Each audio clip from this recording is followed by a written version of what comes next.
यांनी आज मातोश्रीवर जाऊन उद्धव ठाकरेंची भेट घेतली। रणजितसिंह मोहिते पाटील आज तब्बल 1.5 तास मातोश्रीवर पक्षप्रमुख उद्धव ठाकरे यांच्या निवासस्थानी होते।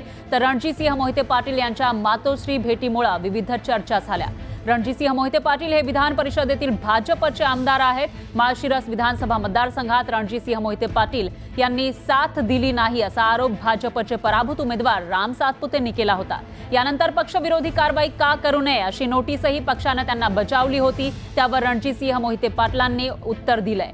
पक्ष कारवाईमध्ये टांगती तलवार असतानाच आता रणजितसिंह मोहिते पाटलांनी उद्धव ठाकरेंची भेट घेतली आहे। त्यामुळे ठाकरेंच्या पक्षामध्ये प्रवेशाच्या चर्चा सुरू झाल्या। आणखी एक मोठी बातमी आहे। कोल्हापूरच्या कागलमध्ये हसन मुश्रीफ आणि समरजित घाटगे यांच्यामध्ये पुन्हा एकदा आरोप प्रत्यारोप सुरू झालेले आहेत। तर कागल शहरातील शालू हॉलसह जुन्या तहसीलदार कार्यालयाची जागा समरजित घाटगे यांनी नावावर करून घेतल्याचा आरोप मुश्रीफ यांनी केलेला होता। गंभीर असा आरोप त्यांनी केलेला होता। तर संपत्तीचा एवढा हव्यास करू नका अशी टीकाही मुश्रीफांनी केली। संबंधित जमिनी ताबडतोब परत करा अन्यथा जन आंदोलन उभारू असा इशारा सुद्धा हसन मुश्रीफ यांनी दिला। दरम्यान आमच्या वडिलोपार्जित जमिनी शासकीय कार्यालयासाठी दिल्या होत्या आणि शासकीय कार्यालय इतरत्र स्थलांतर झाल्यानंतर आमच्या मूळ जमिनी या कोर्टाच्या आदेशाने ताब्यात घेतल्यात असं स्पष्टीकरण समरजित घाटगेंनी दिलंय। पण कॅमेऱ्यासमोर बोलण्यास त्यांनी नकार दिला। त्यांच्या काय जुना त्यांनी दिलेला जरी असला तरी जागा कलेक्टर नगरपालिकेला हस्तांतरित केलेली होती। आपण तिथं हॉल बांधलेला होता। ही ते नावावर करताना लाज कशी वाटली नाही। यानंतर एक ब्रेकिंग न्यूज आहे। छत्रपती संभाजीनगरमध्ये पोलिसांच्या छाप्यात सरकारी धान्याचा काळा बाजार होत असल्याचा प्रकार समोर आलाय। फूड कॉर्पोरेशन ऑफ इंडिया आणि महाराष्ट्रासह पंजाब सरकारचं हे धान्य असल्याचं समोर आलं आहे। तर हे धान्य सरकारी पोत्यांमधून काढत पॉलिशिंग करून खासगी कंपनीचे लेबल असलेल्या पोत्यामध्ये भरलं जात होतं। या गोडाऊनमध्ये शेकडो पोती तांदळासह महिला आणि बालकल्याण विभागाचं स्तनदा माता आणि गरोदर मातांना दिलं जाणारं पोषण आहारातील अन्नाची पाकिटं सुद्धा या ठिकाणी आढळलेली आहे।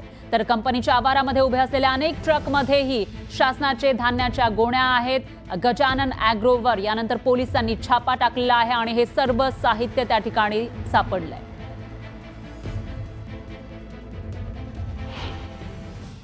आम्हाला माहिती मिळाली की गव्हर्नमेंटचा जो तांदूळ आहे तो सायफन ऑफ करून दुसऱ्या पोत्यांमध्ये भरला जात आहे। आलो असता ही जी राईस मिल आहे इथे महाराष्ट्र पणन आणि ते पंजाब गव्हर्नमेंटचे जे पोते आहेत त्याच्यातून तांदूळ काढून या राईस मिलमधून पॉलिश करून या अशा पोत्यांमध्ये तो भरला जातोय। तसेच इथे अजून आम्ही पुढे रेड केले असता महाराष्ट्र शासनाचेच महिला व बाल विकास विभागाचे मल्टीमिक्स सिरियल्स प्रोटीन प्रीमिक्स हे लहान मुलांसाठी आहे। ते 7 ते 3 वर्ष वयोगटातील बालकांकरिता हे आहे प्रीमिक्स, जे की नॉट फॉर सेल आहे। आपण इथे बघताय तर ते प्रीमिक्स इथे प्रायव्हेट मार्केटमध्ये विकण्यासाठी इथे रिपॅकेजिंग करून देण्यासाठी इथे सीपी आणि आमचे दौलता पोलीस स्टेशनचे जे अधिकारी आहेत सिनियर पी आहे त्यांना माहिती मिळालेली होती की या ठिकाणी शासकीय राशनचा तांदूळ हा या ठिकाणी येत आहे। तर त्याप्रमाणे त्यांनी पाळत ठेवली होती ट्रकवरती आणि ट्रकचा पाठलाग करून ट्रक मिळाल्यानंतर त्याच्यामध्ये FCIच्या गोडाऊनमधला काल या ठिकाणी माल आल्यावरती मिळालेला होता। त्याचबरोबर ज्यावेळी गोडाऊनची पाहणी केली त्यावेळी त्याच्यामध्ये पंजाब गव्हर्नमेंटचा राशनचा तांदूळ त्याचबरोबर आपल्याकडे महाराष्ट्र शासनाचा तसेच शालेय पोषण आहारातील काही पॅकेट्स ते देखील या ठिकाणी मिळालेले आहेत। यानंतर मुंबईकरांसाठी अतिशय महत्त्वाची बातमी आहे। महागाईने हैराण मुंबईकरांच्या खिशाला पुन्हा एकदा कात्री लागलेली आहे। आजपासून मुंबईकरांचा प्रवास महागलाय। मुंबईतील रिक्षा आणि टॅक्सीच्या दरामध्ये 3 रुपयांची वाढ झालेली आहे। तर कूल कॅबसाठी 8 रुपयांची भाडेवाढ करण्यात आली आहे। मुंबई महानगर प्रदेश परिवहन प्राधिकरणाने 23 जानेवारीला वाहनांच्या वाढत्या किमती, ग्राहक निर्देशांक आणि कर्जाचे व्याजदर लक्षात घेऊन या भाडेवाढीला मंजुरी दिली होती। त्यामुळे मुंबईतील प्रवासासाठी आता अधिकचे पैसे मोजावे लागणार आहे। दरम्यान ग्राफिक्सच्या माध्यमातून किती दरवाढ झालेली आहे आपण बघणार आहोत।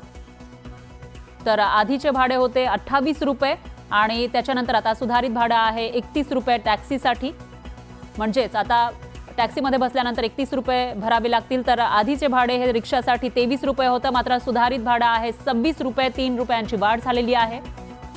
तर कूल टॅक्सीसाठी आधीचं भाडं होतं 40 रुपये, मात्र आता त्याच्यामध्ये 8 रुपयांची वाढ झाली आहे. सुधारित भाडं आहे 48 रुपये. त्यामुळे मुंबईकरांचा प्रवास महागल्याचं दिसतंय. मुंबईकरांच्या खिशाला कात्री बसणार आहे. केंद्रीय बजेटमध्ये शेतकऱ्यांवर लक्ष देण्यात आलं आहे. शेती क्षेत्राच्या विकासासाठी बजेटमध्ये महत्त्वाच्या घोषणा करण्यात आल्या. तसं सरकारनं डाळी आणि तेलबिया उत्पादन वाढवण्यासाठी 6 वर्षांचा विशेष कार्यक्रम हाती घेतलाय, ज्यामुळे देश स्वयंपूर्ण होऊन शेतकरी समृद्ध व्हायला मदत होणार आहे. केंद्रीय अर्थमंत्री निर्मला सीतारामन यांनी बजेटमध्ये ग्रामीण आणि शहरी समतोल साधण्यावरती भर दिलाय. हा समतोल साधताना शेती फायद्यात येण्याच्या दृष्टीने योजना जाहीर करण्यात आल्या. बजेटमध्ये शेतकऱ्यांना काय देण्यात आलंय ते आता पाहूया. पंतप्रधान धनधान्य योजनेच्या माध्यमातून सुमारे 2 कोटी शेतकऱ्यांना थेट लाभ मिळणार आहे. शिवाय किसान क्रेडिट कार्डची मर्यादा 5 लाखांपर्यंत वाढवण्यात आली आहे. त्यामुळे शेतकऱ्यांना अधिक कर्ज मिळण्याचा मार्ग मोकळा झालाय. तेलबिया आणि कपाशीचं उत्पादन वाढवण्यासाठी 6 वर्षांचा विशेष कार्यक्रम हाती घेण्यात आलाय. युरिया निर्मितीत आत्मनिर्भरता आणण्यासाठी ईशान्य भारतात 3 कारखाने निर्माण करण्यात येणार आहेत. शेतकऱ्यासाठी जे लागणारा वस्तू आहे ते कमी भावामध्ये द्यावं आणि हाय त्या पोझिशनमध्ये पिकलेल्या मालाची अंमलबजावणी करून हाय त्या पोझिशनमध्ये MSP वाढवून गव्हर्नमेंटने खरेदी करावी अशी आमची अपेक्षा आहे. शेती आणि शेतीवरती आधारित उद्योगांना बळ मिळावं यासाठी बजेटमध्ये कशाची तरतूद करण्यात आली आहे ते आता पाहूया. फळभाजी उत्पादकांसाठी विशेष योजना राबवण्यात येणार असल्याची घोषणा अर्थमंत्री निर्मला सीतारामन यांनी केली आहे.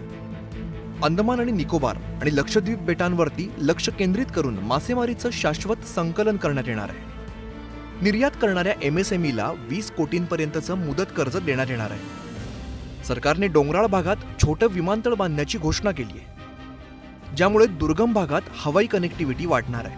डाळिंबे आणि तेलिंबियाचे भाव फार घसरलेले आहेत. बाजारात त्यांना मूल्य मिळत नाहीत. ह्या योजनेमुळं येणाऱ्या काळामध्ये निश्चितच शेतकऱ्यांना त्याचा मोठा फायदा होईल. ग्रामीण महिलांना रोजगार आणि आर्थिक स्वातंत्र्य देण्यासाठी वेगवेगळ्या उपक्रमांचा विकास करण्यावरती बजेटमध्ये भर देण्यात आलाय. एकंदरीतच ग्रामीण भाग आणि शेतकरी आत्मनिर्भर होऊन आर्थिकदृष्ट्या सक्षम होण्यासाठी हे बजेट उपयुक्त ठरणार असल्याचं स्पष्ट होत आहे. Bureau report, news 18 Lokmat. यानंतर बातमी आहे अनोख्या आंदोलनाची. छत्रपती संभाजीनगरच्या फुलंब्री तालुक्यातील गेवराई पायगावचे सरपंच मंगेश साबळे यांनी पाणी प्रश्नी अनोखं आंदोलन केलं. सरपंचांनी चक्क साडी नेसून जिल्हा परिषदेचे CEO विकास मीना यांच्या कार्यालयाबाहेर निदर्शनं केली.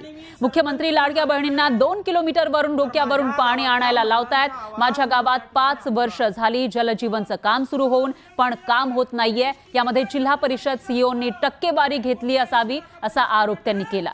तर मी सरपंच म्हणून नाही तर माझ्या गावातील महिलांचा आवाज